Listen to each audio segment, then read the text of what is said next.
안녕하세요. 여러분의 수시 멘토 김규진입니다. 지난 수시 특강 영상에 이어서 오늘은 생활기록부의 각 영역에 관한 설명을 준비해봤어요. 자신이 희망하는 전공에 대한 열정과 학업 능력, 그리고 개성을 드러낼 수 있을 만한 메인 테마를 잡았다면 그 테마를 생기부의 전 영역에서 고르게 드러내는 것도 정말 중요합니다. 자신이 활동한 내용을 있는 대로 모두 생활기록부에 적는 것이 아니라 각 영역의 특성에 맞게 전략적으로 노출해야 해요. 오늘 그 꿀팁을 모두 공개합니다. 그 전에 아직 안 하셨다면 좋아요와 구독 그리고 알람 설정까지 꼭 부탁드릴게요. 그럼 시작합니다.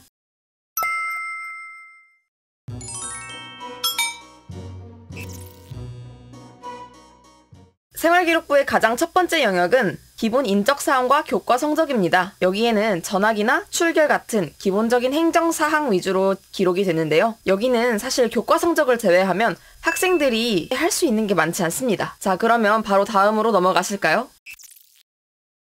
두 번째 영역이 바로 생기부의 꽃이라고도 불리는 창의적 체험 활동 상황입니다. 자율, 동아리, 봉사, 진로, 자동봉진이라고 부르는데요. 예전에는 자율이나 진로 같은 부분은 한 항목당 1000자까지 적을 수 있고 봉사활동과 동아리 활동에 관한 내용도 상세하게 적을 수 있었어요.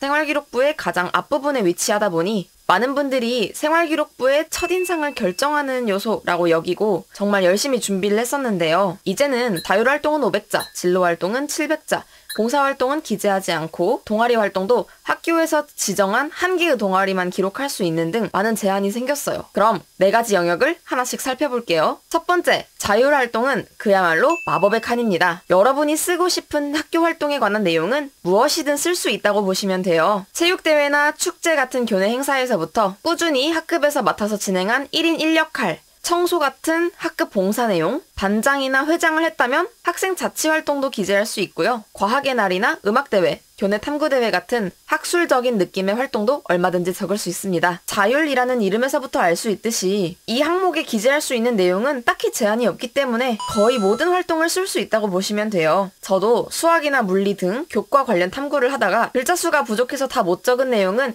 자율활동 칸에 적기도 했습니다. 이 자율활동 칸을 잘만 활용하면 내가 학교 생활에서 중점적으로 한 활동이 무엇인지 확실하게 보여주고 좋은 첫인상을 남길 수 있어요. 그런데 여기서 잠깐, 여러분은 지금까지 자율활동을 어떻게 써오셨나요? 자율활동이 이렇게 많은 것을 쓸 수 있는 공간이다 보니 많은 학생들이 학교 행사를 다 적는 것만으로도 글자 수가 부족해서 교내 과학의 날 행사에 참여하고 교내 체육대회에 참여하고 1인 1역할로 칠판 청소를 맡아서 하고 학교 축제에 부스를 운영하고 교내 진로 탐색의 날에 강의를 듣고 등등등 너무 많은 활동을 나열하느라 한 활동을 깊게 설명하기는커녕 정작 한두 활동밖에 적지 못한 경우도 많으실 거예요. 여기서 하나 꿀팁을 드리자면 이 모든 행사를 다 나열하기보다는 내가 학교 생활에서 나의 시간을 투자해서 노력한 한두 가지 활동을 깊이 있게 구체적으로 적는 것이 더 좋습니다. 어떤 활동 하나를 생활기록부에서 제대로 설명하기 위해서는 최소 3개의 문장 그리고 150자 정도는 필요하기 때문이에요. 그것보다 더 적은 글자 수로 적으면 활동의 디테일이 살아나지 않아서 내가 어떤 활동을 했다는 건지 제대로 알려줄 수 없고 다른 학생들의 생활기록부와 비교했을 때에도 크게 차별화되는 인상을 주기가 힘듭니다. 기억하세요. 정말 중요한 2-3가지의 활동만 깊이 있게 구체적으로 적으셔야 합니다. 생활기록부에서 글자 수를 잘 활용하는 방법에 관해서는 제가 지난 영상에서도 한번 소개한 적 있으니 아직 못 보셨다면 그 영상을 보고 오시기를 추천드릴게요. 자, 다음으로 동아리 활동을 볼까요? 동아리 활동도 자율활동과 마찬가지로 500자입니다. 동아리 활동을 작성할 때는 보통 2가지 전략을 많이 활용하시는데요. 하나는 학술 동아리에 들어가서 희망하는 전공에 대한 나의 열정과 학업적 소양을 드러내는 방법입니다. 하지만 모든 동아리가 학술 동아리는 아니잖아요. 음악 동아리도 많고 체육 동아리도 많고 기타 활동을 많이 하는 동아리에 가입한 친구들도 있을 거예요. 이런 경우에는 교과 학습 과정에서는 보여줄 수 없었던 나의 리더십과 봉사정신, 그리고 문제 해결 능력과 갈등 관리 역량, 이런 것들을 드러내는 전략이 적합합니다. 그런데 동아리는 고등학교 입학과 함께 초기에 결정되는 건데 대체 어떤 동아리를 했어야 좋은가요? 이런 질문도 정말 많이 하시는데요. 제가 확실하게 말씀드릴 수 있는 건 대입에 도움이 되지 않는 동아리는 없다라는 겁니다. 저 역시도 저의 전공과는 다소 관련이 없다고 할 수 있는 오케스트라 동아리를 했었어요. 하지만 동아리 활동에서 중요한 건 나의 활동이 표현되는 방식이지 활동 그 자체가 아닙니다. 다른 곳도 아닌 동아리 영역이기에 가능한 특성이에요. 학업적으로 관심을 보이는 주제에 대해서는 이미 자율활동, 진로활동, 그리고 교과학습 발달 상황에서 차고 넘치게 드러나거든요. 그에 비해 동아리 영역에서는 다른 영역에서 보여주지 못했던 것들을 보여줄 수 있다라고 생각하시는 게 좋습니다. 과학 동아리에서도 리더십을 어필할 수 있고 방송부와 체육부 활동에서도 갈등 관리와 배려, 리더십 역량을 드러낼 수 있어요. 봉사 동아리 활동을 하면서도 나의 전공에 대한 관심을 드러낼 수 있고요. 중요한 건 활동이 아니라 이 활동이 표현되는 방식이라는 거 기억하세요.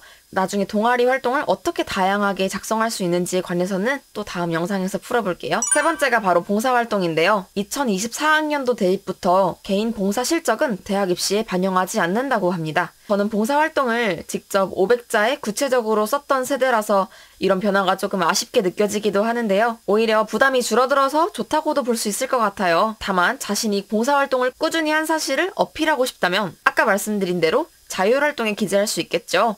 자율활동은 마법의 칸이니까요. 아니면 자신의 전공과 연계해서 진로활동 영역에 우회적으로 언급하는 방식으로도 드러낼 수 있을 것 같습니다. 자, 마지막인 진로활동을 볼까요? 예전에는 여기에 학생과 부모님의 희망 진로를 적을 수 있었는데 이제는 기록할 수 없게 되었다고 하더라고요. 어쩌면 이제는 명확하게 진로를 기록하지 않기 때문에 학교 생활을 하면서 도중에 진로가 바뀌어도 얼마든지 의미 있게 활용할 수 있도록 변해서 개인적으로 학생들에게는 더 도움이 되는 변화인 것 같아요. 저의 경우에는 1학년 때 진로 희망을 의사라고 적어놓아서 나중에 생활기록부에 의사에서 공학자로 진로를 변경하게 된 계기를 구체적으로 설명하느라 조금 애를 먹었던 기억이 나요. 진로활동은 700자까지 쓸 수 있는데요. 사실상 여기에서도 자율활동에서와 마찬가지로 거의 모든 활동을 적을 수 있다고 보시면 됩니다. 왜냐하면 우리가 고등학교에서 하는 모든 활동이 결국에는 진로와 연관된 활동이거든요. 동아리 활동, 독후 활동, 봉사 활동, 그리고 진로와 관련된 교과 탐구 내역까지 모두 진로와의 연계성을 강조해서 적을 수 있습니다. 그런데 간혹 엄격한 선생님들께서 진로와 관련된 내용이 아니면 적을 수 없다라고 하셨다는 그런 케이스도 있는데요. 그런 상황이라고 하더라도 이 독후 활동은 진로와 관련된 책을 읽은 거예요. 이 탐구 활동은 진로와 관련된 탐구 내용이에요. 라고 진로와의 연계성을 조금 더 강조해서 선생님들께 부탁드리는 건 우리 학생들의 센스의 영역인 것 같습니다. 그렇다고 그 내용을 안 쓸 수는 없으니까요. 네, 지금까지 창의적 체험활동 상황에 대해 알아봤는데요.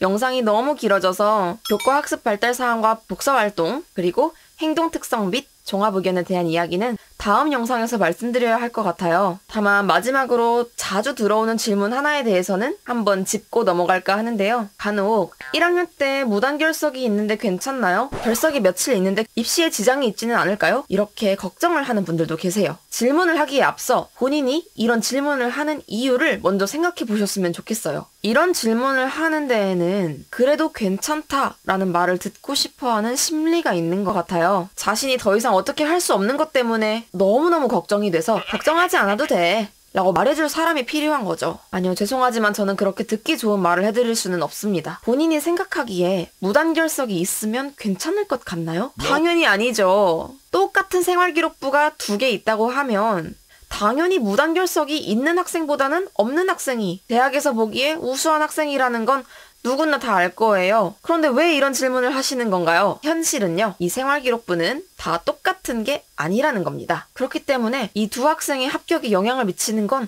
무단결석이 아닐 거예요. 수시는 다른 모든 요소에서 받은 점수를 합했을 때 그 총점이 더 높은 학생이 합격하는 전형입니다. 그리고 내가 만약 무단결석이 있다면 어쩔 건가요? 그렇다고 수시로 대학 자체를 안 갈 건가요? 그건 아니죠. 대신 저는 앞으로 수시 특강 영상을 통해 무단결석이 있어도 괜찮은 생기부를 만드는 방법을 알려드릴 거예요. 무단결석이 있느냐 없느냐는 생활기록부를 준비하는데 전혀 중요하지 않아요. 무단결석이 있다고 해서 다른 전략을 선택해야 되는 것도 아니고요. 생활기록부는 어느 한 요소가 전체를 결정하지 않습니다. 무단결석이 있으면 뭐 감점은 좀 있겠지만 그렇다고 해서 생활기록부가 망하는 것이 아니에요. 이건 생활기록부의 다른 모든 요소에도 적용되는 거라서 미리 말씀드리는 거예요. 1학년 때 동아리 활동이 별로인데 괜찮나요? 2학년 때 수학 성적이 4등급이 하나가 있는데 괜찮을까요? 이런 질문 너무 자주 하세요. 당연히 안 괜찮지요. 하지만 안 좋으면 어쩔 건가요? 안 좋다고 해서 우리가 선택할 수 있는 게 있나요? 이 점을 생각해 보셨으면 좋겠어요. 안 좋은 요소가 한두 가지 있다고 하더라도 그럼에도 불구하고 그 점을 최대한 만회하기 위해서 지금 당장 내가 할 수 있는 일을 하는 것. 이게 바로 생활기록부를 바르게 준비하는 마인드라고 생각해 주시면 좋을 것 같습니다. 네, 오늘 준비한 내용은 여기까지이고요. 저는 그럼 다음에 생활기록부의 남은 영역에 관한 영상으로 돌아올게요. 영상이 도움이 되셨다면 좋아요와 구독 꼭 부탁드리고요. 알람 설정도 하셔서 다음 2부 영상도 놓치지 않고 꼭 챙겨가셨으면 좋겠습니다. 지금까지 수시 멘토 김유진이었습니다. 오늘도 시청해주셔서 감사합니다. 그럼 다음에 만나요. 안녕.